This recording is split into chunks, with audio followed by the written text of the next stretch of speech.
Saudara-saudari terkasih dalam Kristus, selamat berjumpa kembali dalam renungan harian Komisi Kerasulan Kitab Suci Keuskupan Agung Medan bersama saya, Pastor Hieronymus Rajutuga OCD. Hari ini Selasa, 6 Agustus 2024.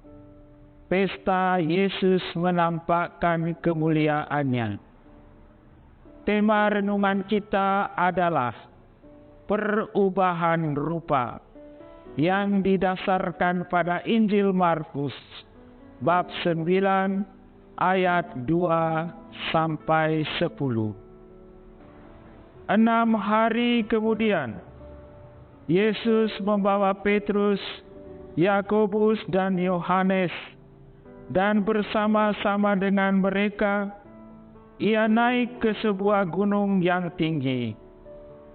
Di situ mereka sendirian saja. Lalu Yesus berubah rupa di depan mata mereka, dan pakaiannya sangat putih berkilau-kilau.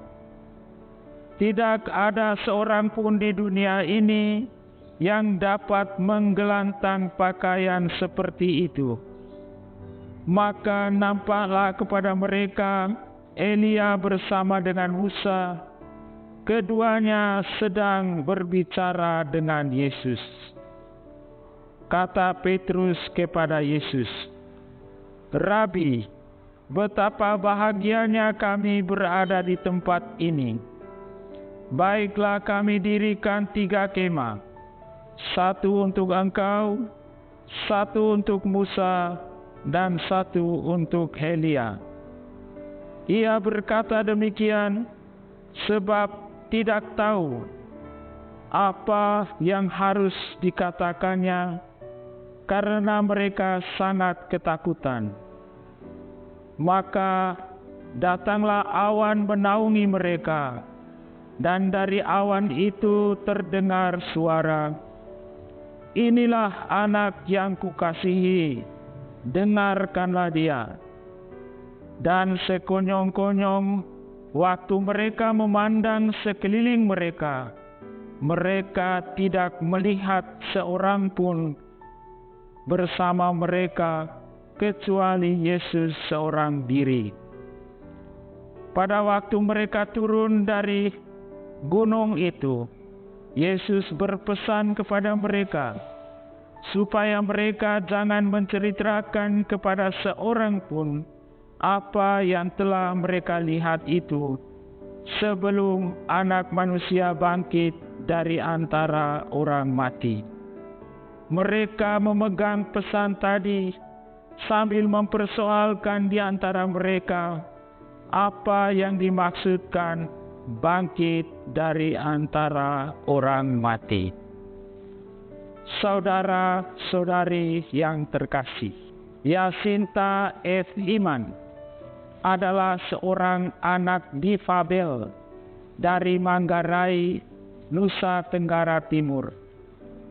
Ia sempat merasa terbatas beraktivitas karena fisiknya yang berbeda dengan anak yang lain. Sinta, begitu sapaan akrabnya, bercerita bahwa dia pernah diajak pemerintah untuk ikut musyawarah perencanaan pembangunan. Sinta datang ke musrembang itu dan sekedar mengikuti kegiatan tersebut. Namun, setelah kegiatan itu selesai, Sinta termotivasi untuk terus membenahi dirinya. Ia mampu melampaui keterbatasannya dengan aktif terlibat dalam kelompok anak di desanya. Apa yang ia peroleh dari kelompok anak diteruskannya kepada pemerintah dalam penyusunan rencana pembangunan desa. Sinta menyampaikan isu-isu hak anak yang harus menjadi perhatian seluruh desa. Ketika diwawancarai awak media, Sinta berkata, "Saya senang dapat berjuang untuk kegiatan pemenuhan hak anak di desa kami." Kisah ini memberikan gambaran tentang perubahan. Sinta yang semula merasa tak berdaya karena keterbatasan fisik, kini berubah menjadi aktivis anak di desanya. Saudara-saudari terkasih, kesan perubahan tampak jelas dalam peristiwa Yesus dimuliakan di atas gunung. Penginjil Markus melukiskan ketika Yesus dan ketiga murid sedang berdoa, tiba-tiba Yesus berubah rupa, disertai dengan perubahan pakaiannya menjadi putih berkilau-kilauan di hadapan mereka. Dalam cara bicara orang waktu itu, pakaian membuat orang yang berpakaian itu dilihat dan dikenal. Tentu yang dimaksudkan di sini adalah pribadi Yesus dilihat sebagai yang penuh cahaya. Pribadi atau sosok yang bercahaya berhubungan dengan kebesarannya. Kenyataan ini dilatar belakangi oleh kitab Bilangan bab 6 ayat yang ke-25. Tuhan menyinari engkau dengan wajah-Nya dan memberi engkau dengan kasih karunia. Sinar yang terpancar dari wajah Yesus dihubungkan dengan kasih karunia yang diberikannya. Sosok Yesus yang menjadi terang bercahaya karena dipenuhi kasih karunia yang maha kuasa. Senada dengan kitab Bilangan, dalam kitab Pengkhotbah bab 8 ayat 1 dikatakan bahwa kebijaksanaan membuat wajah orang menjadi bersinar. Yesus ditampilkan dalam Injil sebagai orang yang penuh dengan hikmat kebijaksanaan. Hikmat kebijaksanaan adalah bukti kehadiran ilahi yang nyata di tengah kehidupan manusia. Sinar wajah berkat kebijaksanaan telah mengubah kekerasan wajah seseorang. Saudara-saudari terkasih, menurut kebiasaan orang Ibrani, wajah yang bercahaya bukan saja dipertentangkan dengan wajah gelap dan sayu, melainkan juga dengan wajah penuh kekerasan, kelaliman, dan menakutkan. Justru pada wajah Yesus yang bercahaya, berdiamlah kebijaksanaan ilahi. Cahaya kasih karunia ilahi inilah yang menghalau sisi kekerasan dari kemanusiaan. Peristiwa Yesus berubah rupa di atas Gunung Tabor mengandung dua arti penting. Pertama, peristiwa itu memberikan sesuatu yang sangat berharga bagi Yesus. Yesus memutuskan untuk pergi ke Yerusalem, menghadapi dan menerima salib. Kedua, peristiwa ini sangat berharga bagi para murid, meskipun hati mereka hancur karena mengetahui bahwa Yesus pergi ke Yerusalem untuk mengalami kematian. Namun, kemuliaan Yesus di atas gunung mendorong mereka untuk menjadi saksi atas peristiwa itu. Sebagai saksi, mereka telah melihat langsung kemuliaan Yesus.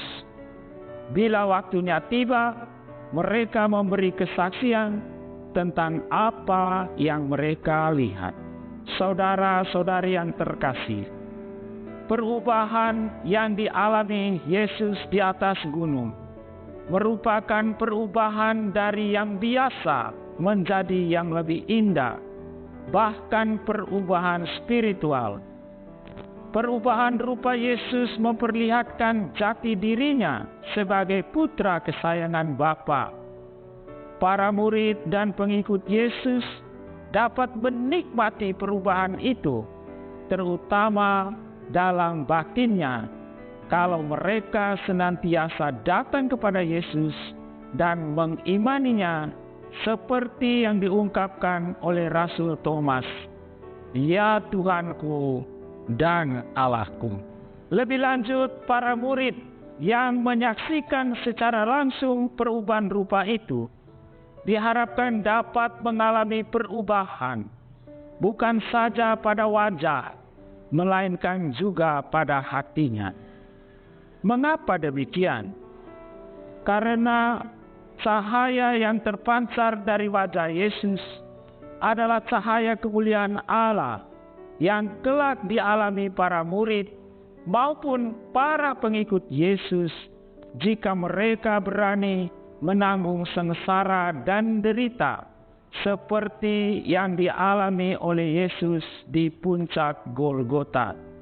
Tepat sekali apa yang dikatakan Rasul Paulus dalam suratnya kepada umat di Roma. "Sebab aku yakin bahwa penderitaan zaman sekarang ini tidak dapat dibandingkan dengan kemuliaan yang akan dinyatakan kepada kita." Surat Rasul Paulus kepada umat di Roma bab 8 ayat 18. Berakit-rakit ke hulu, berenang-renang ke tepian, bersakit-sakit dahulu, bersenang-senang kemudian. Selamat merenungkan.